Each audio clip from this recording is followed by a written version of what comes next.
Welcome to the Grizz Pulse podcast, your backstage pass to everything Memphis basketball. Now, here are your hosts, Harrison Smith, Wilson Mefford, and Trip Fisher. Let's get it. The first, and who knows where this is going to go, but this is Grizz Pulse. I'm your host, Harrison Smith, here with my co-host, Trip Fisher at Tennessee, and down below me, we got Wilson Mefford down at the bottom with the Grizz Pulse background. All right, what's going on, boys? What's up? What is up? What's good, dude? Let's do it. The college kids living the college life, baby. Heck yeah. Yes, sir. Find a little love to the game of ball. Well, all right, what's our first segment? All right, let's just go ahead and start talking about the start to the season. Yeah, dude, let's do it. It's been brutal so far. It's been a tough watch. There's not been a lot of bright spots. I'm not gonna lie. It's not been. Honestly, besides the first Pelicans game, that was some classic job right there, dude. But you felt good all the way up until Lakers at halftime, and then after that, it's all falling apart. Yeah. Yeah. All right, but Grizz right now, the record is 4-7. They are coming up on a brutal schedule.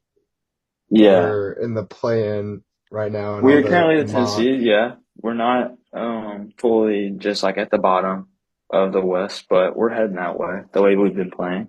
Yeah. That is true. I think November has been a rough month for the Grizzlies especially. We've only won one out of 5 games this month, so it's been rough. We started off with the Raptors, and to be honest, I thought that was a game that we kind of had a shot to win. And I feel like not having Ja obviously hurt us for that one, right? He was on the suspension. And I think, honestly, a lot of it's been kind of the struggles from the field for this team. It's always a couple guys that you can't count on to just be there from the field. And we haven't had the consistent star to kind of carry us through other guys struggling. I think that's been a pretty big problem for this team this year. Yeah. Go ahead. You got it.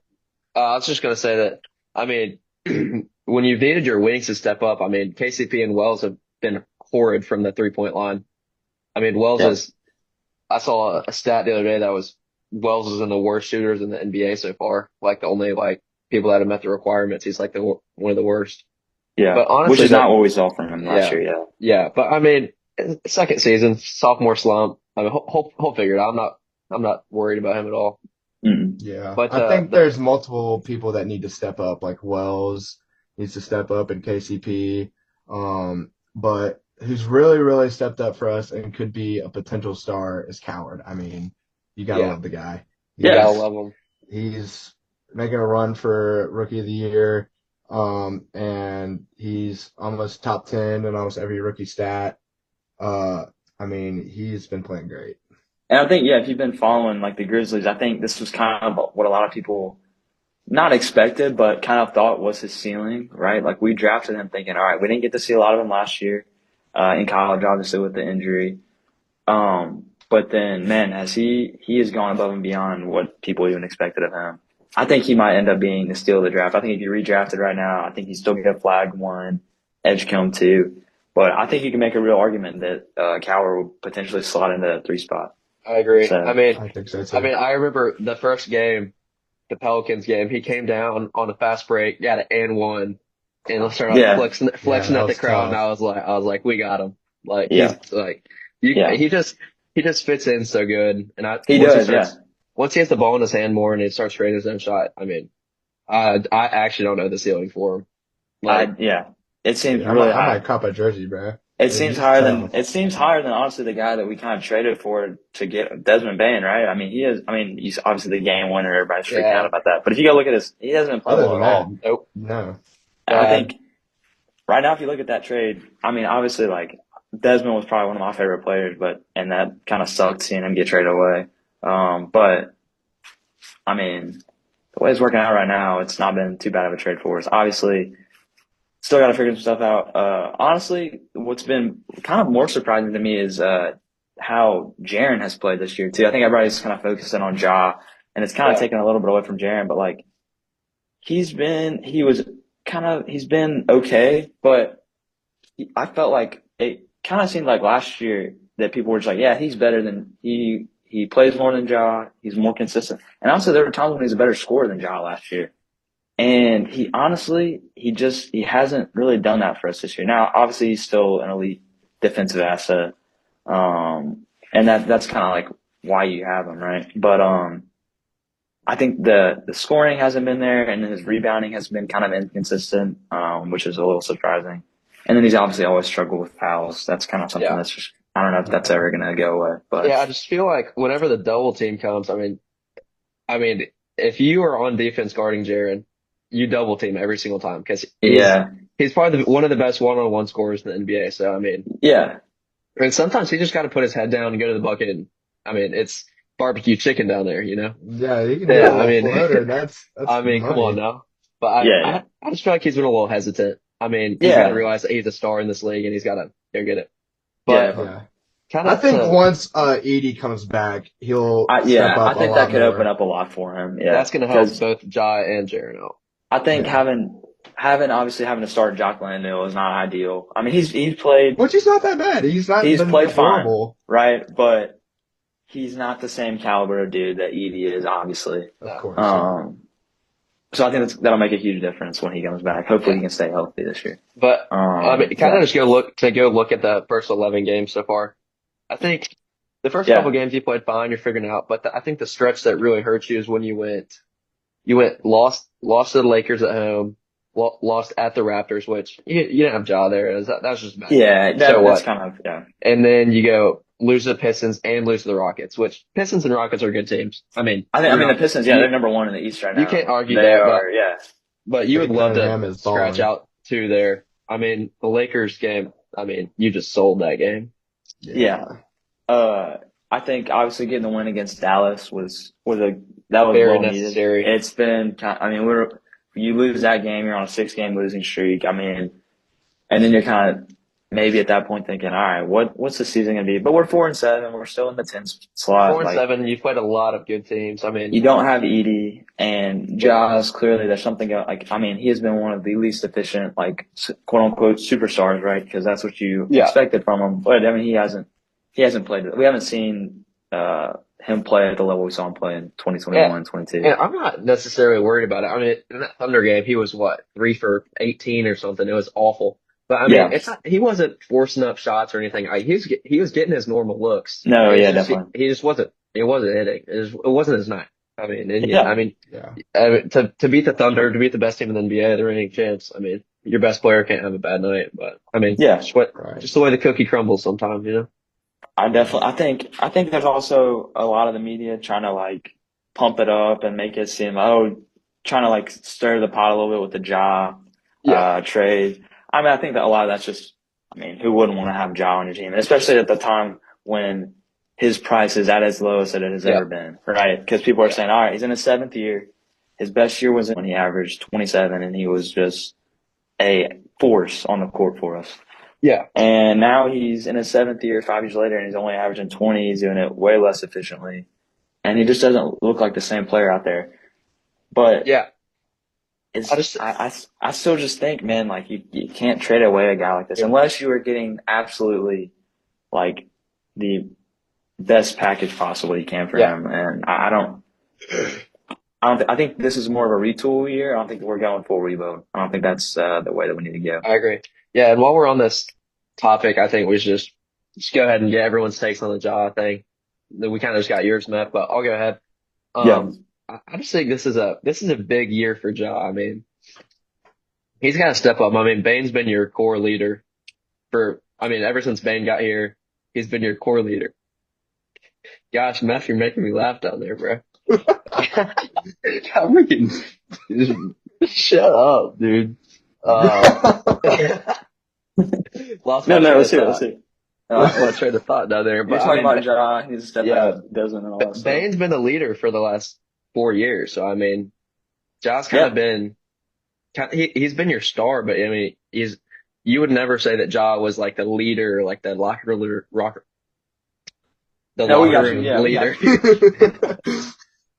He was never the leader of your team, so yeah, it's a big year, and I think it's a new system, and you've seen Islo and Ja go back and forth. I mean, it's a new system. He's going to get frustrated. Yeah. And, Yeah. but obviously the way he responded to that Lakers game was just awful. But there's no need to trade him right now. And I mean, you're going to get freaking peanuts for him right now. So Yeah. Yeah. there's Seriously. no world I'd trade him in. Yeah. I think what we mentioned earlier about Edie coming back, like he kind of said that he's kind of lost a little love for the game, but like he, I mean, once he has Edie come back, we'll be playing a lot better. He won't have to like go on his own to go get points and assists and like do everything himself. But like Edie can get rebounds and get points. I mean, it'll be a much easier offense for Ja once Edie comes Yeah, back. I agree with Yeah. that. Yeah. And I definitely think, we're only 11 games into the season, only, but like, this is a new system for all these guys. They're learning this like just as much as like we're all kind of watching it and seeing it. Like this is their first time running all this stuff. And I think, yeah, there's growing pains with it, but it's a new system. You just got to kind of, obviously, if you get to the midway point of the season and it still kind of looks like this, then maybe you need to start thinking about things. But I definitely think there's been a lot of overreactions to what we've been seeing. And I think you give it time still. Yeah, Definitely. and I think as a Grizzlies fan, I think you trust Kleiman. I mean, the only way that they trade Ja is if it's just like you can't It's gonna be say And no. something offer you can't crazy. refuse. Yeah. Yeah, Yeah. kind of like the Bane deal. I mean, you got four first round picks, Yeah. a good role player, and guy you ended up cutting. But I mean, It was sad, but like anybody would take that yeah, trade. like you Like can't Yeah. you can't say no there. There wasn't anyone in Memphis saying that's an awful trade for us. But yeah, it's if he gets moved, it's going to be a deal like that you can't say no to, and you're going to be getting young prospects that you know are going to be good. And with yeah, those, Yeah. I mean, Kleiman's proven himself as a good drafter. I mean, you can't really. I mean, Coward's been good, but I mean, it might be too early still. But I mean, you got Wells in the second round, GG, whatever. But ah, And yeah, GG yeah. League. he's been a great drafter so far. So I mean, I trust him, and if he makes a move, I know it'll be a good one. Yeah. Yeah, And what do y'all think about Isolo so far? I still don't know. I think Jenkins was a great coach for us, but like I think once we have like a great team and like it looked like we're going to the playoffs, like I feel like Jenkins' big problem was playoffs. Like we couldn't succeed in the playoffs. We couldn't get like past. I mean, we made it to round two, but that's about it. And I feel like if we figure out how we play in the playoffs is really like where I'll be like this could be our guy. Yeah, Beth, Yeah, what do you think? I think, Ja maybe because a lot of people were saying, oh, this is going to be an offense tailored for Ja, right? Because, uh, you go get rid of Jenkins and you bring in this, oh, well, not bring in, he was obviously on the staff already, but he's supposed to tailor this offense to like Ja's play style. And it seems like there's kind of been some issues there, some growing pains, but you can't ignore the fact that Ja has been like our assist leader. I think it's every game, but like 3 this year, Yeah, which like you kind of expect that from a guy like Ja, but like he's honestly, yeah, he's been passing the ball really, really well in an offense where we kind of had like a lot of like struggles with efficiency and stuff. And so I think that part of his game is still there. I think what was it? The Thunder game at the end of the first quarter, we were up by 10 or 12, and I think he had 12 and 5 at the end of the first quarter, like 12 points, 5 assists. And I think that there's flashes where you see Ja doing well, but then I think any possession also where Ja doesn't have the ball in his hands, at least whether he's just moving it or it's just using him as like a decoy, as off ball screen, whatever it is, like that's a waste of possession because you yeah, got to get the ball in your best player's hands. That's what the great offenses will do. yeah. Yeah, For me, I would just say I know this is what Ja's main frustration was the constant subbing. And it's just like hard to find your groove when you're only playing 3 minutes with a unit and it's switch. I mean, what Isla has done so far is usually the first stoppage around 8 minutes of the first quarter. Santi and Coward come in for Jaren and I think KCP. And so I mean your starters are only playing 3 minutes together right there. I mean, Yeah. I and then another thing that frustrated me was Thunder gang, you're down 5, or maybe it was like, it might have been 4. They come out of the timeout with 4-9 and Jaren's on the bench. And in that Thunder game, Jaren was your most efficient player. I mean, Ja didn't have it. Coward didn't play well in the second half. And Santi fell apart on yeah, defense there. Santis is just a Yeah, different how do story. I was gonna say that. How do we feel about do we feel good about extending Santi? No, No. that system last year, that's how Santi plays. That's how the Europeans play. Yeah. I mean, the Europeans play fast and they're gonna get open shots, and Santi can hit open shots and he's good in transition, but when you get a full court offense, I mean, there's been multiple times where you'll get set on offense and Santi shooting a contested 3 with 18 seconds left on the shot clock, and you're like, what are we doing? Yeah, I mean, his stats look almost identical to what they did last year through 11 games, but it really does just feel like when he's out there, it's just, I don't want, like, I just want him to be I want Jaren back out there. I want whoever back out there as soon as Yeah. possible. I mean, his stats are going to look fine all year, but it's just the eye test, honestly. I mean, he's not tough. It is. He's not tough. He's got soft hands, and he's honestly a baby when he's out there. Yeah. Right. No, I definitely agree. But yeah, let's go ahead and just like look forward to the next week. We got the Knicks tonight, then we got Celtics coming up. Celtics haven't looked too great, so that's definitely a winnable game. But I mean, it's going to be in the Garden, TD Garden up in Boston, so that's going to be a tough game.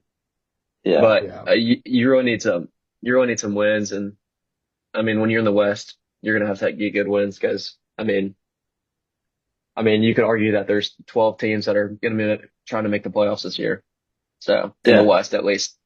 So I got it at Knicks, Celtics, Cavs, Spurs, and then that Spurs isn't weak. So that's 4 games. We could be meeting back here 0-4 on the week on next Tuesday. Yeah. It's going to be brutal. There's some really good teams right there. If you look at the Knicks, I think their last 4 games they've won by 10 plus. And they haven't lost. They're first in their division. Yeah, I mean, I think Cleveland did lose to the Heat, right? Yeah. The Heat have been playing good basketball though, so. Yeah, they have. Yeah. Spurs have built themselves a roster, man. Like, they have. Wemby's insane. But we match up good against the Spurs. I mean, you got Jaren, and they're saying Edie could be back on this road trip. So if you're to get Edie back for that Spurs game, and you got Edie and Jaren, I mean, I think you got a good matchup there. Wemby. Yeah, you got a good matchup there. But I think Cavs and Knicks you're not winning those games, to be honest with you. Yeah, probably not. But honestly, like, do you guys think this is a team that, I mean, I don't think I speak alone here when I say I don't know if this is a team that can go compete with the upper echelon, upper tier of these, the Thunder, the Spurs, teams like that, Rockets even. Do we think that when fully healthy, this is a team that could go win some of those games, could like make a series interesting against a team like that? Yeah, I definitely think so. I think the system they play, they're gonna win tough games when they play well. But you're also gonna have games where you're gonna have 18 turnovers and you're gonna get beat by 30 and you're gonna be like, this team sucks. But I mean, I mean, I just don't know. I don't know if I'm there yet on saying the Spurs are a upper team, to be honest. You think? Yeah. I mean, I don't know. I mean, Wemby's unbelievable, but I'm just not convinced. I'm not convinced on the Spurs. They've lost to the Lakers, the Suns. Yeah. And they do, I will say, if you go look at the Bulls are a good team, the Rockets are a good team. The Pelicans, obviously, I mean, not a great team. No. The Rockets, that's a great win, honestly. That's Lakers, they've lost their 2 losses against the Lakers and Suns, which is honestly kind of surprising. Yeah. I think, the Lakers are a good team, but I mean, when they played them, Luka balled out that game. Luka balled out, but no LeBron still, and like Wemby only had 19. I think Wemby, obviously everyone's seen the clips from the first game. Like, he's good, but I don't necessarily think that he's going to break basketball like everyone. I mean, he's amazing. I agree. But I mean, if Castle and Harper turn out to be who people think they might be, then look out. Yeah, and this is also, I mean, I don't even, has De'Aaron Fox, I was going to say, has he even come back yet?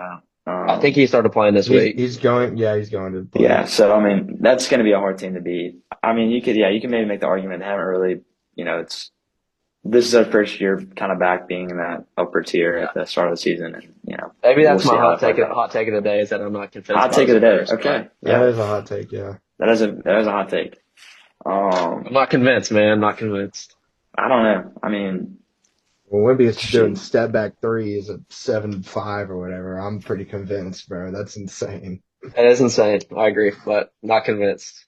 I still think the Thunder are the unquestioned best team in the NBA. Yeah, and they're what? Are they 10-1 or 9-1 right now? They're 10-1, yeah. 10-1, and they're playing without J-Dub.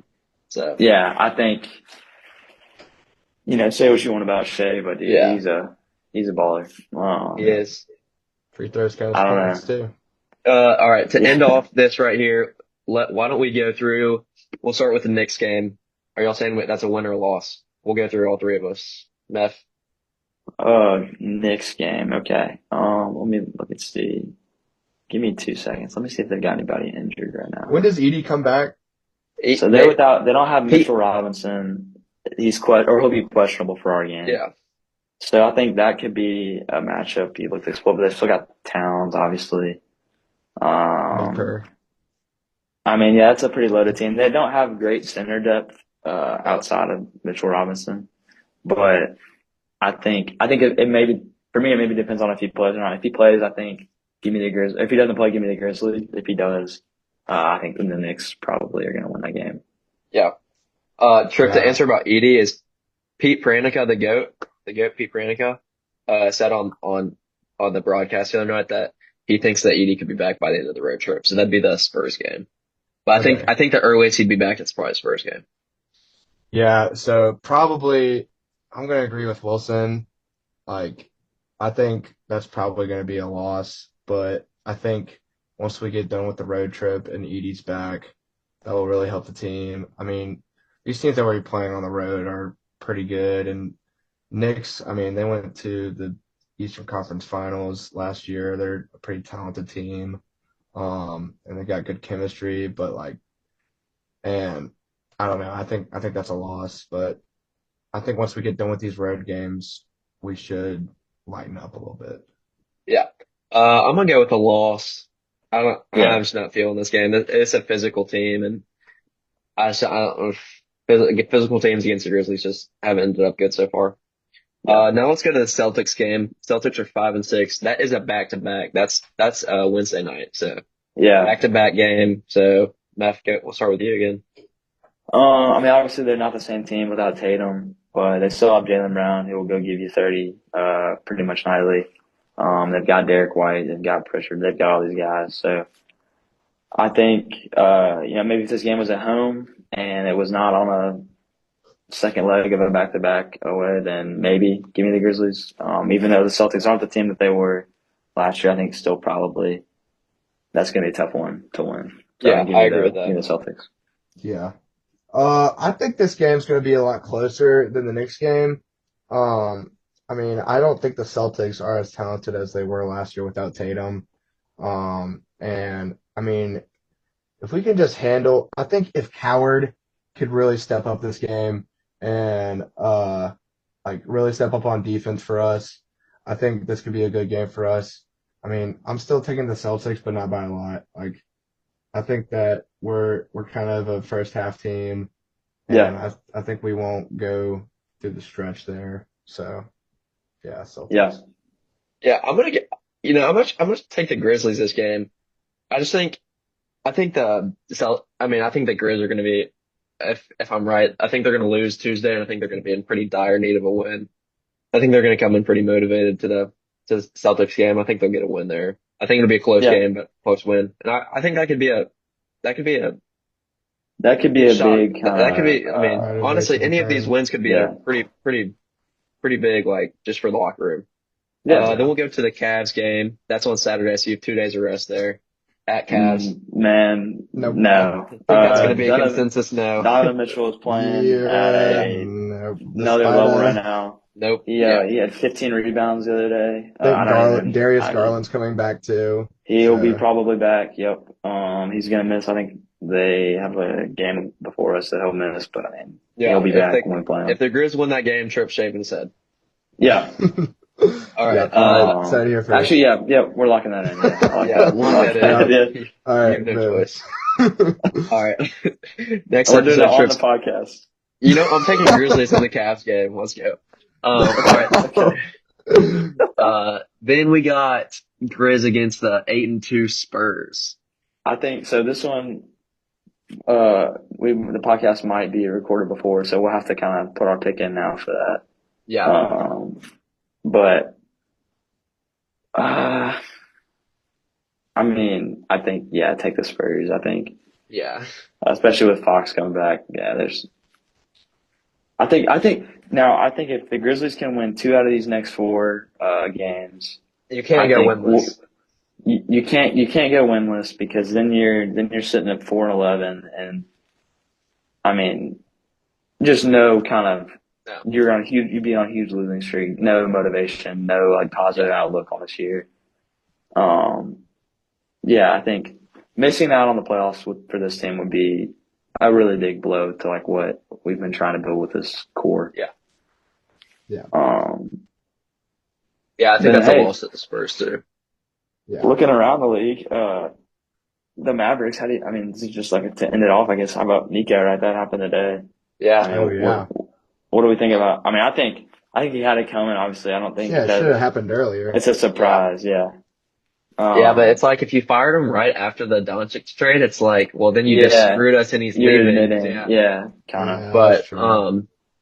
but yeah, I think Flag's been super interesting. I mean, the dude's still going to be He's a unbelievable. superstar, He did yeah. have honestly. So they lost the other night, and then I think he had 26. They had a big lead. He was having a career night, and the whole game they were chanting "Fire Nico" the entire time. Yeah. Even like when the Mavs were shooting free throws, I think and then actually, ironically, they missed 2 free throws at the end of the game that would have sent it to overtime. They lost. Wow. So That's funny. if you want to get some hope for the Grizzlies, go look at a franchise doing worse than us right now. It's the Mavericks. Yeah. By and large. I mean, Yeah. It's a great day to be a Grizzlies fan. Yeah. Yeah. I mean, Yeah. I mean, they just should have drafted injury prone. Cedric Howard. I mean, come on now. Yeah. Yeah. But I still think All Flag right. will be great, but yeah. Yeah, I do too. All right. Well, that's first episode of Grizz Pulse. We'll see you There we go. next Tuesday or Wednesday. We'll see. Wednesday I think it should be dropping, yeah. Yep. And I hope to see y'all with Tripp with the shaved head. Yep. No. All right. Grizz Pulse out, baby. Let's go. Thank you for tuning in to the Grizz Pulse podcast. If you enjoyed it, make sure to follow, drop us a rating, and tap that follow on all the socials. We appreciate you rocking with us. Catch you on the next episode.